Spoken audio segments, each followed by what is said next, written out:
Namaste and good morning to everyone. Let's start the class with the prayers. Om Guru Brahma, Guru Vishnu, Guru Devo Maheshwaraha, Guru Sakshat Parbrahma, Tasmai Shri Guruve Namaha. Om Bhur Swaha Tatsavitravarenyam Bhargo Devasya Dhimahi Dhiyo Yo Nah Prachodayat. Astoma Satgamya Tamsoma Jyotirgamya Mrityurma Amritam Gamya Om Sena Vavatu Sena Bhunaktu Saviryam Karva Vahi Tejasvinav Dhitamastu Ma Vidvishavahi Om Shanti Shanti Shanti Om.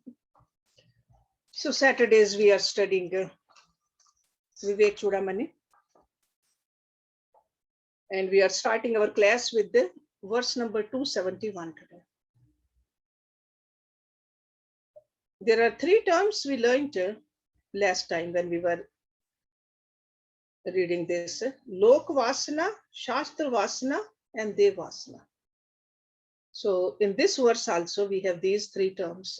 And I hope you remember the meaning of these three. So Lok Vasanaya, Jantoho, Shastra Vasanaya, Apicha, Deha Vasanaya, Jnanam, Yathavat na ev jayate. Lok Vasanaya. So desire for this world. Lok. Janto, two people. Shastra Vasanaya. Desire for unnecessary study of the scriptures. That means not even understanding properly what the scriptures mean. Just studying only the word meanings, not the indicative meaning. Api means also, cha means and. Deha Vasanaya, anxiety to pamper the body. Deha Vasanaya, so obsessed about this physical body. Jnanam, realization. Yathavat, as it is proper. Na ev, never. Jayate, takes place. So what he is trying to tell us, that people cannot attain realization because of their desire to run after the world. Lok Vasana. Their thirst for unnecessary study of the scriptures and their anxiety to pamper the body. So if we have the vasanas, these desires for these three things, we cannot get to realization. Taking care of the body is important because this is the vehicle we are traveling in. Scriptures we need to study because otherwise we wouldn't know what to contemplate upon and what kind of a life to live. And then Lok Vasanaya. Sure, we have to pay our dues, do our duties. But these desires we got to eliminate. And this Jantu word, Jantoho, that means anybody who has taken birth. That's called a Jantu, a living creature. So as a human being also, even though we have a higher level of intellect, but many a times we do not view things in the right perspective. So he says, look at this the right way. When you are studying also, why you are studying? It's only a means, not the end. This physical body, no matter how beautiful it is just a means. It's not the end. The same thing, doing the duties with this world also. It's not the end, just a means. So ultimate purpose, he says, is realization. Okay. Otherwise, you will never realize yourself. These urges will not allow you, because the vasanas mean these are very strong urges in you. To become famous, to do this, to do that, to have a perfect body. to study this. So these urges will not allow you to understand things as they should be understood. Lok Vasana, Deha Vasana, and Shastra Vasana. And how these vasanas, they bind us, is explained in the following verse, 272.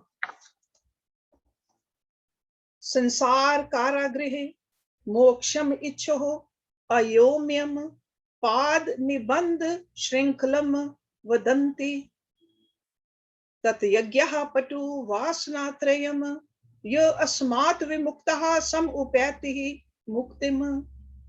Sansar Karagraha, the prison house of the world. Karagraha, that is a prison house. So this world is a prison house. Moksham Icho, one who is desirous of a moksha or liberation. Ayomyam, iron made.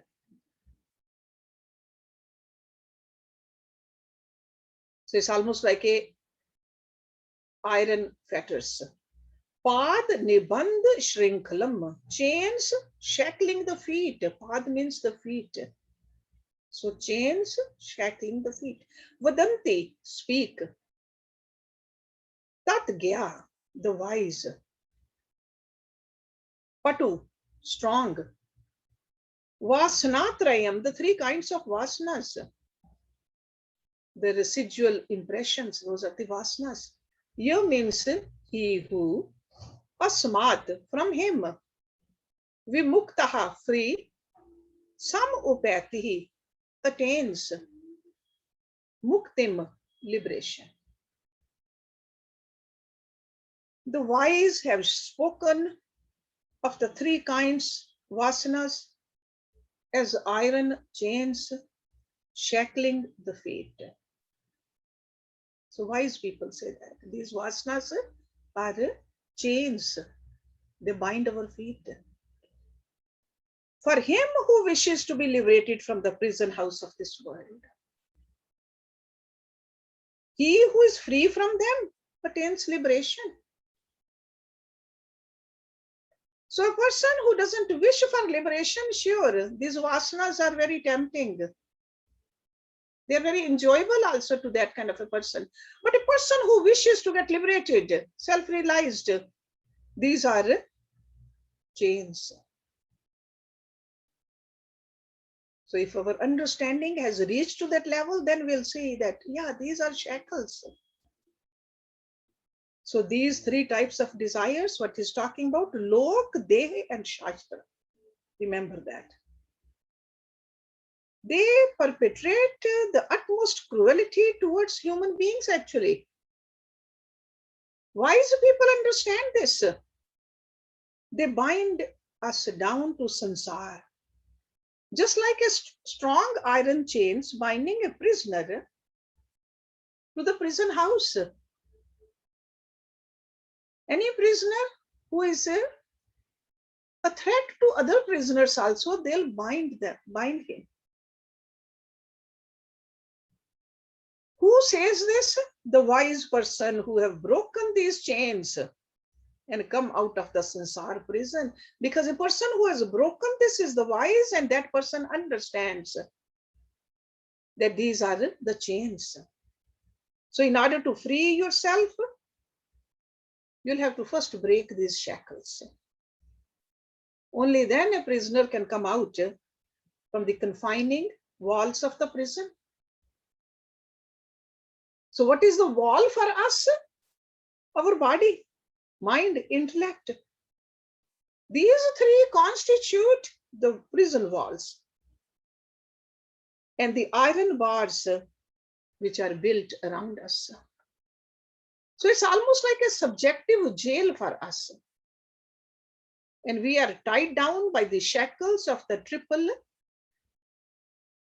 hungers, actually. These are the hungers for us. We are hungry for this day. We are hungry for this world also. So this hunger is the chain for us. So only way we can liberate it if we learn how to come out of this ever-changing limitations. Now let's look at 273 and 274 together.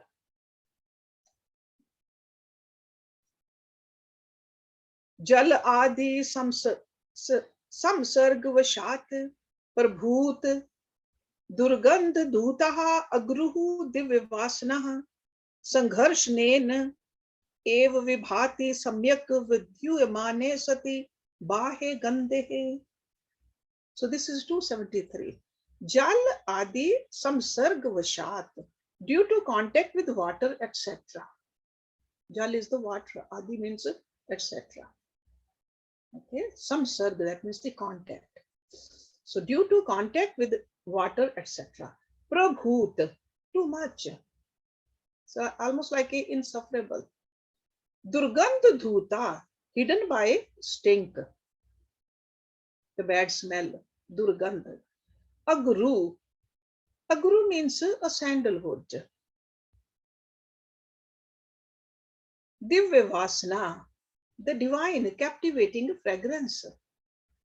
Sangharshanen, scrubbing. Ev means alone, vibhati, manifests. Samyak, well. Vidhuyamane, sati, when removed. Bahe gandhe, the external, bahe means outside, external smell.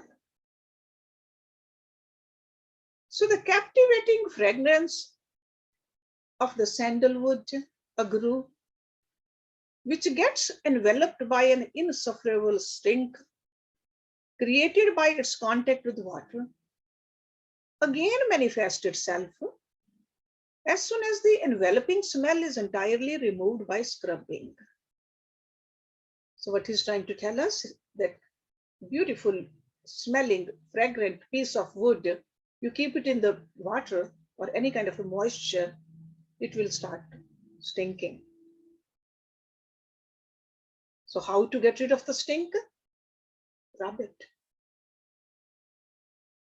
Okay, rub it with something and let go of that stink. So continuation of this in the verse number 274, then we'll talk about it together. Antaha ashrita anant durant vasana dhuli viliptaha paramatma vasanaha pragyati sangharshnataha vishuddha pratiyate chandan gandhvand safuta. Antashritaha, ingrained in the mind. Anant, endless. Durant, violent. Vasana dhuli viliptaha, covered by the dust of vasana. Paramatma vasanaha, the fragrance of the Paramatma, Supreme Self. Pragyati sangharshnataha, by a continuous scouring with the knowledge. Vishuddha, pure. Pratiyate, is perceived. Chandan gandh vat, like the fragrance of the chandan, the sandalwood. Safuta, clearly. The fragrance of the Supreme Self, like the fragrance of the sandalwood, is covered by the dust of unending vasanas, deeply ingrained in the mind, and is again clearly perceived when it is purified by a continuous scouring with the knowledge. Okay, so he is giving us the analogy of a piece of sandalwood. When it stays in contact with the moisture or water for a long time, it starts to stink. And you just scrub it, and you will start feeling that fragrance, the sandalwood fragrance again. This is the same way. Same way the durgandh in us is because of the vasanas. These three vasanas, Deha vasana, Shastra vasana, Lok vasana. What do we need to do? We got to purify ourselves with a continuous knowledge. So because of the vasanas, the human personality putrefies and gathers a stinking smell. And what is this smell in our personality? Smell of the lust, smell of the greed, smell of the anger, smell of the delusion. All that is stinking. So our personality doesn't have the beautiful fragrance of our essential nature, which we are, because it's covered with that. Instead of being useful to the members of the society, we are, without even thinking about it, we disturb them at all times. Sometimes our mere presence can disturb other people. So that's why Lord Shankaracharya is giving us this beautiful example. Our real nature is Divya Vasana. Just like the sandalwood, you don't have to add any smell to it. It has that fragrance. All you have to do is remove that stinking smell. The same way, our Divya Vasana is who we are, the soul, part of God. All we have to do is just with the pure knowledge, rub off these vasanas, stink of our vasanas, which is because of the identification with who we are not. Identification of I'm the body, I am the knowledge, I am the wealth which I have acquired, I am the how people perceive me, Dehavasana. Lust, anger, greed, etc. contribute their stink at all times. We can easily see that stink in others, but we forget that we are also stinking because of these. Love, mercy, and kindness have no accommodation these days in our heart.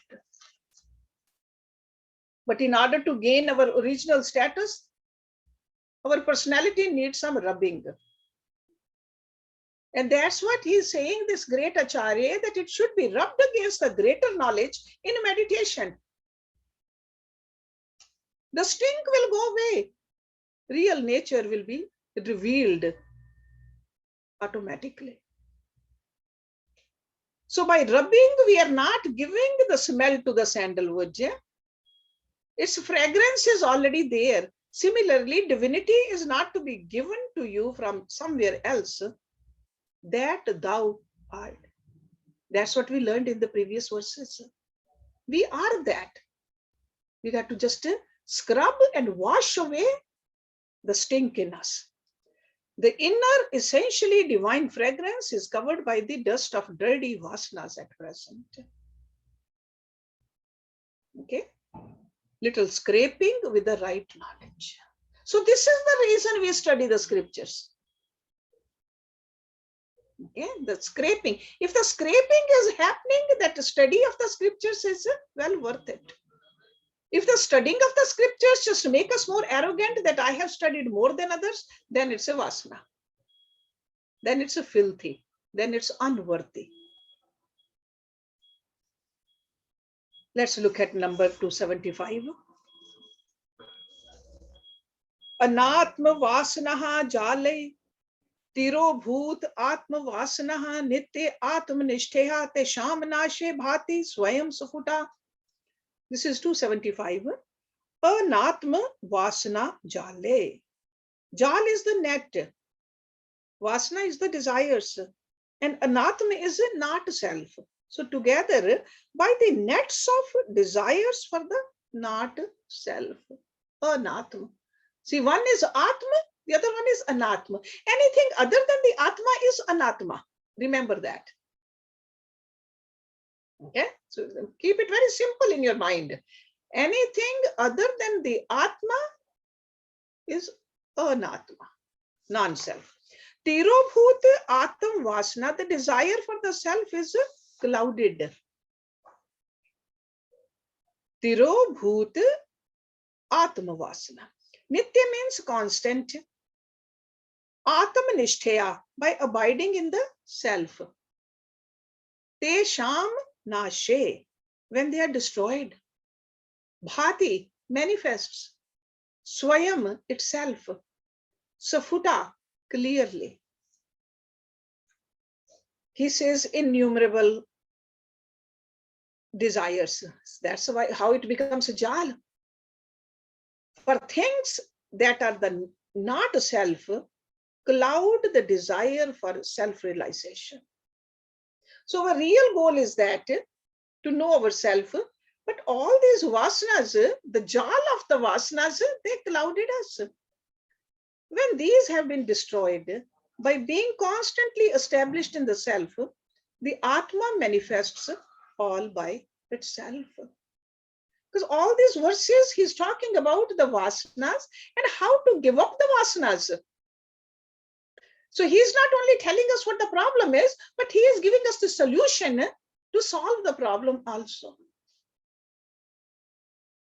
So the real fragrance of the self is veiled by the cobwebs of our preoccupations with the hungers to enjoy the non-self.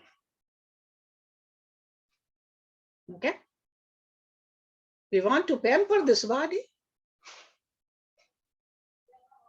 Deha vasana. We want to become famous in this world. Sometimes even to do this social service, selfless service. In the beginning, it's a good idea. But later on, we just get entangled in the name and the fames of it. That is a lokavasana. So that's why I said it's like a dusty cobweb at the window, which obscure the beauty beyond the window. So the worldly vasanas cloud the higher urges in us. Worldly vasanas. So by constant meditation upon the self, he is telling us this. This is the remedy. Nitya Atma Nishtaya. By constant meditation upon the self alone can a person remove these cobwebs. This is the only remedy. Sure study of the scriptures, practice of meditation, sincere devotion to the Lord, and selfless dedicated activities in the world. These are the ways we can think of the Atma constantly. But initially, we have to make an effort. I am doing a selfless service to know myself. I am devoted to God to know myself. Not to get applause from the world. I want to study the scriptures so that I know myself. Goal should never be forgotten.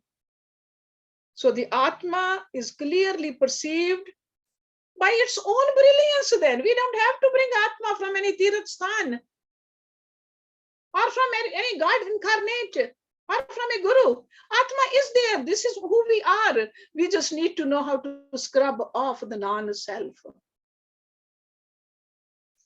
Okay, very clearly he is telling us what to do, what to stay away from also. 276.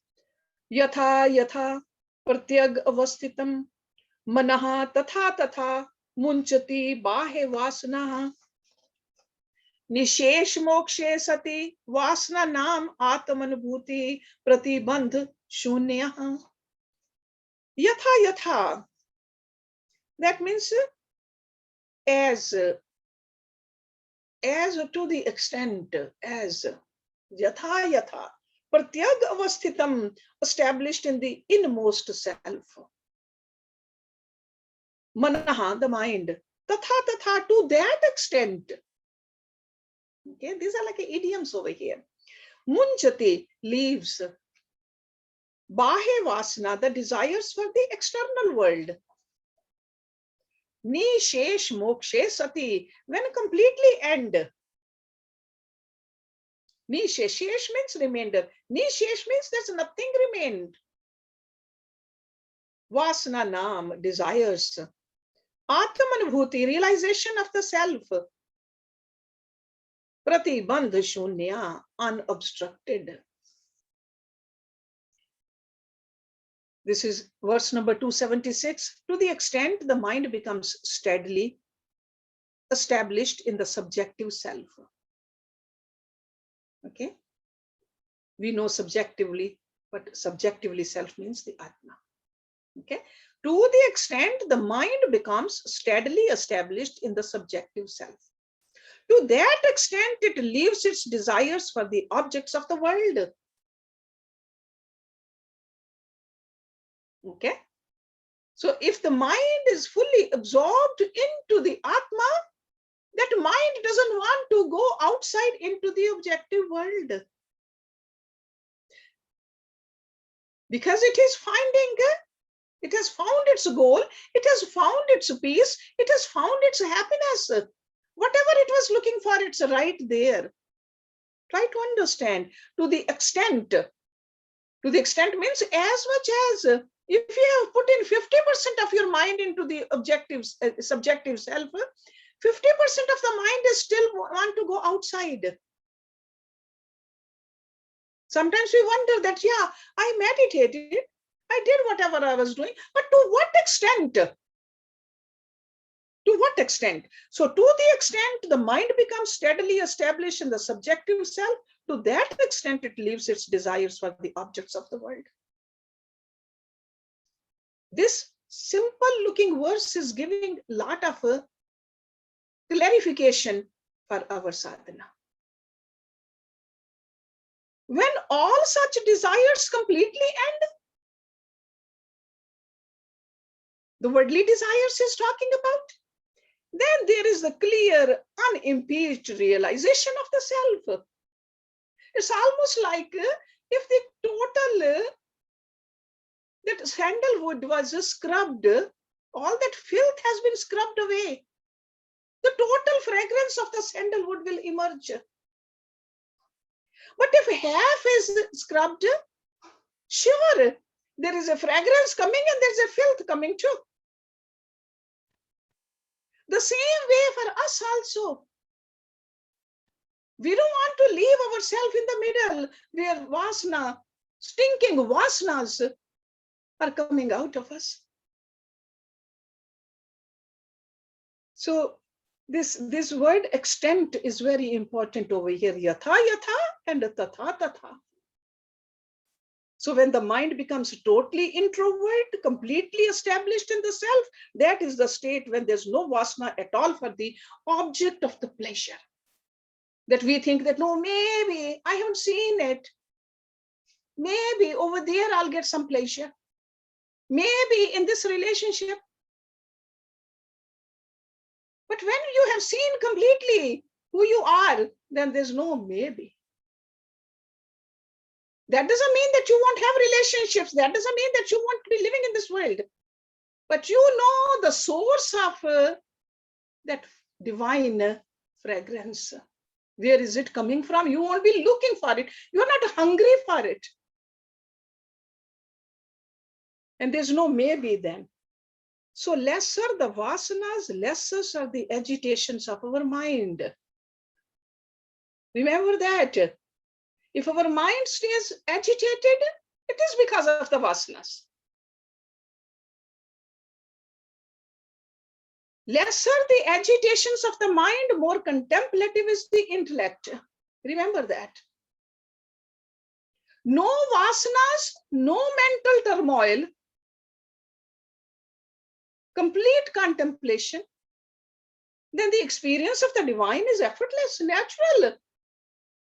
You don't have to make any effort. You are walking, talking, a saint.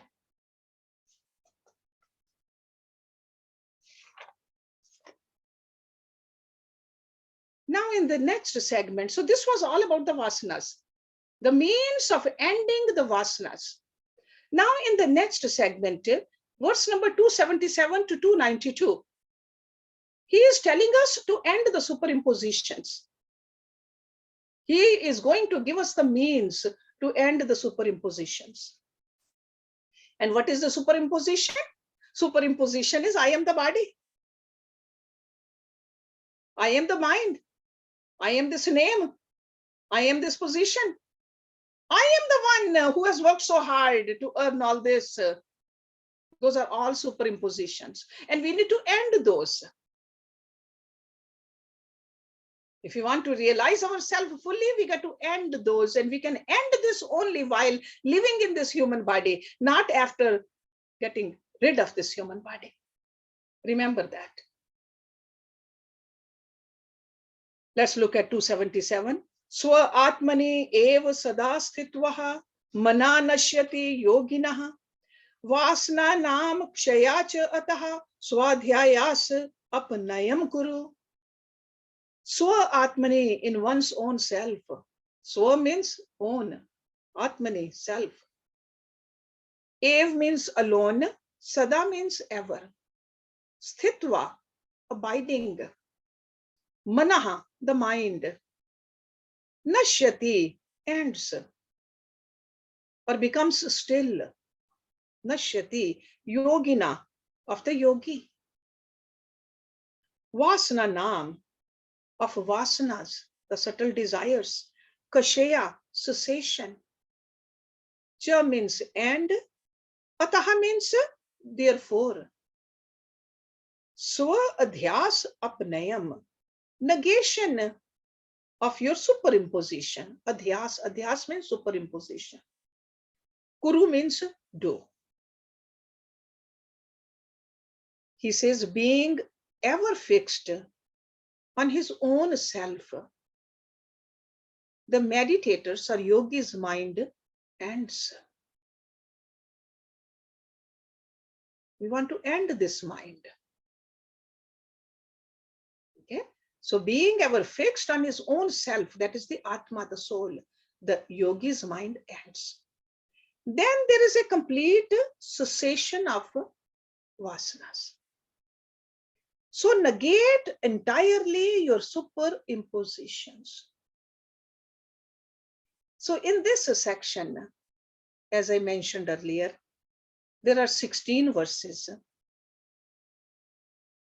Shankaracharya ji is telling us how our timeless projections can ultimately be removed and how we can recover ourselves as the essential nature in us. So first he's saying, steadily contemplate upon the self as your own. We have really forgotten this. We have forgotten totally who we are. So he says, contemplate upon the self as your own divine infinite nature. A yogi who has yoked his mind to this higher ideal.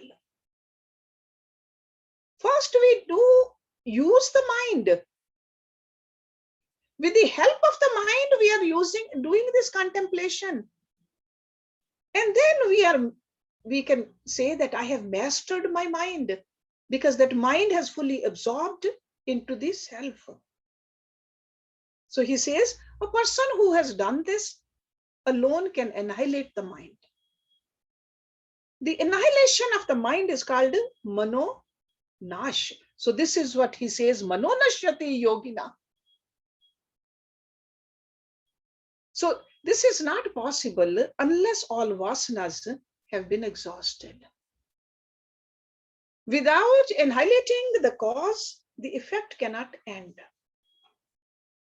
When the mind becomes quiet, then as a result of our sincere and repeated attempts at meditation, the existing vasanas, they get roasted in the fire of contemplation. Remember that. It's not just one day or one time or 1 month, we got to stay at it. It has to become our practice. That's why Rishi Patanjali said, Dhira Kal Nirantar Satikara Sevita Tirubhume. For a long time. Because once these vasanas have been roasted, even if they are there, they don't have power to sprout. Just like seeds, once you roast the seeds, after that you can put them in the best soil, best fertilizer, enough water, enough sunlight, they will not sprout. So these vasanas, we need to roast them. And roasting happens, sure, contemplation and meditation. So ending your misconceptions that you are the body and the mind and the intellect, practice on this diligently. End your superimpositions and experience the essential self, which is beyond these personality layers. See, this is what the personality is. Personality is the body.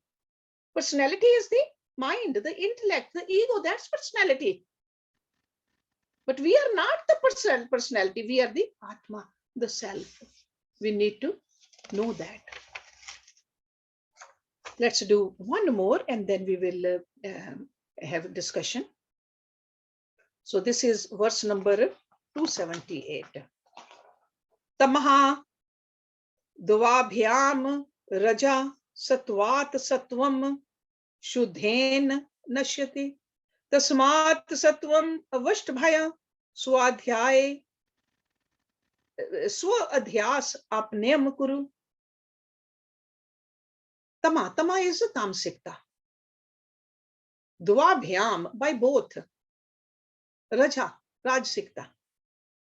Satvat, by sattva. Sattvam, the satvikta. Shudhen, by pure realization. You're all familiar with these terms. Nashyati is destroyed. Tasmat, therefore. Sattvam, avashtbhaya, depending upon sattva. Swadhyayaspa apneyam kuru. Practice the negation of your superimposition. So he's saying tamas is destroyed both by the rajas and sattva. Rajas by sattva and sattva is destroyed on purification.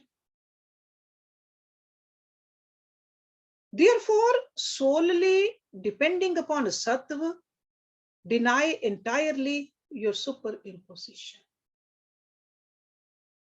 So he is telling us how to get rid of the superimposition, adhyas.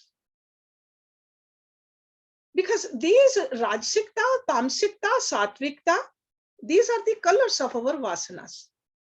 So the vasanas of every individual fall under these three categories: tamas, rajas, and sattva. Any given human being has these. Nobody can say that I have all 100% sattvic vasanas, or all of them are rajasic, all of them are tamasic. The ratio can change from a person to person. But with these vasanas, we need to exhaust them so that our divine self shines. So in this verse, he's telling us how to get rid of these vasanas. Because when we look at it, yeah, tamasic, rajasic, sattvic, they're all there. How am I going to get rid of them? So he says, tamasic vasanas can be removed by cultivating rajasic and sattvic vasanas.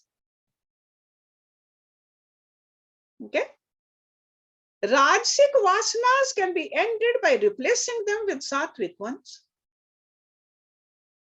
And when the mind becomes purer, the sattvic vasanas, they get destroyed too. Okay? So tamasic vasanas, what are those? Urges of lust, urges of darkness, inertia, indolence, slumber.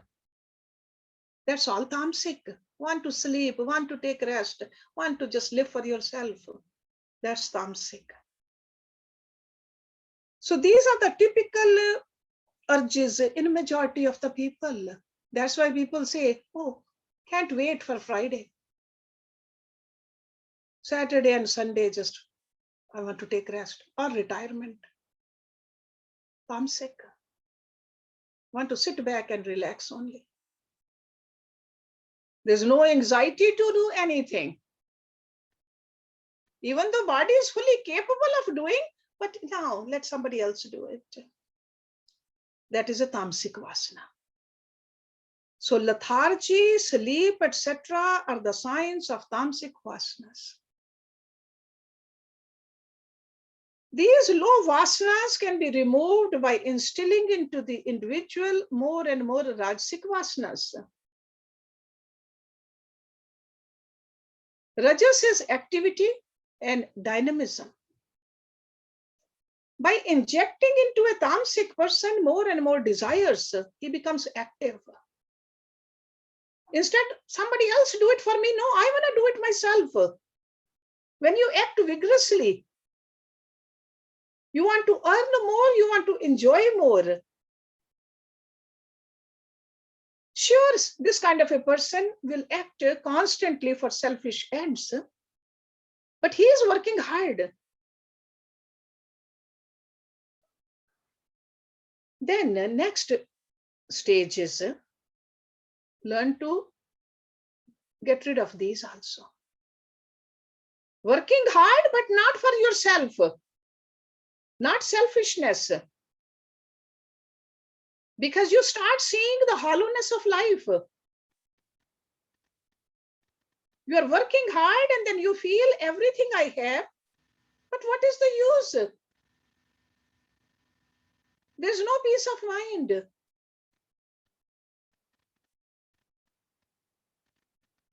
So then these rajasic vasanas, you are in a habit of working hard, but you are working hard for the society. You pick up some kind of a cause.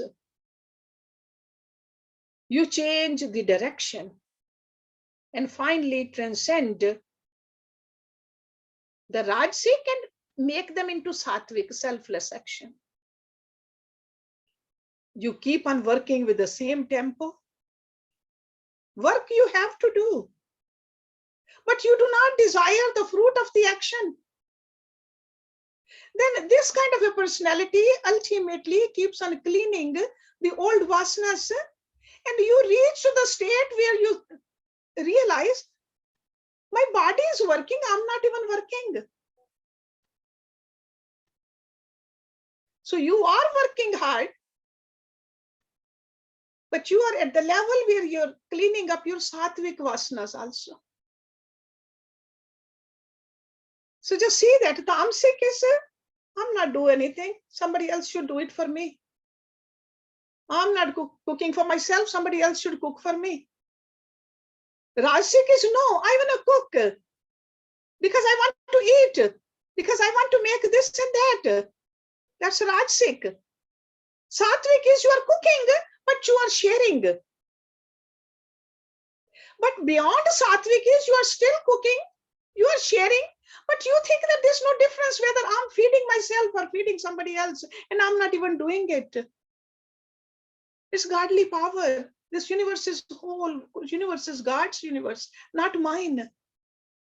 So that's how you keep on transcending the lower and ultimately transcend it all. This is what he is telling us, that tamas is destroyed both by the rajas and sattva. If somebody is very tamasic, cannot jump up to sattvic or beyond sattvic right away. Rajas by sattva, and sattva is destroyed on purification. This purification is needed. So solely depending upon sattva, deny entirely your superimposition. Selfless dedication comes only as a result of devotion. So this bhakti has to be there. Otherwise, this kind of a purification does not come. It only comes that, oh, I'm doing so much. Sure, you're doing it for others, but the arrogance comes too. I am doing it. So in order to let go of this I feeling that I am doing it, dedication, devotion is needed. Devotion to that higher altar, to the Lord or to the Guru. So such an inspired spirit of devotion sincerely and lovingly work on the same cheerful tempo. Because when he was Rajasic, sure, wanted to earn more, have more, enjoy more, but the same kind of a tempo at this level also. So instead of working under the whip of your arrogant ego, start acting inspired by your accepted ideal and your faith into it. So when a person starts working without ego, without egocentric desires, the existing vasanas are exhausted. And the new vasanas are created. So instead of arrogance, the new pure vasanas. And when the Rajogun vasanas are purged, Sattvic vasanas can linger in such a personality.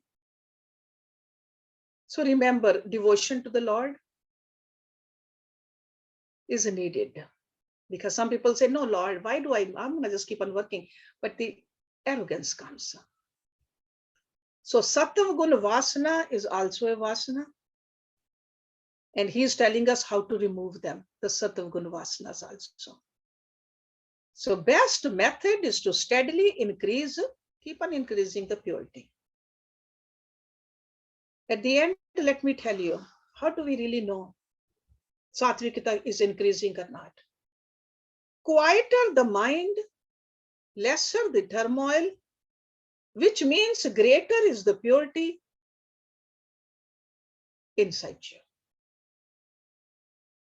When the mind becomes absolutely free, absolutely pure, the Sattvic vasanas also get exhausted. And at last, it completely transcends Sattva also, which is called as Sattva Atita. So beyond Sattva. So it's like an individual has gone beyond the Sattva, his direct experience of the self at that moment. So Shankaracharya ji is saying, increase Sattva. Develop a Sattvic nature. Reject entirely your superimpositions. So we are going to end this class here today. Lot to think about, lot to contemplate, and lot to practice too in these verses. So let's do the Shanti part. Om Purnamada Purnamidam Purnat Purnamudachyate Purnasya Purnamadaya Purnameva Visheshyate. Om Shanti Shanti Shanti Om.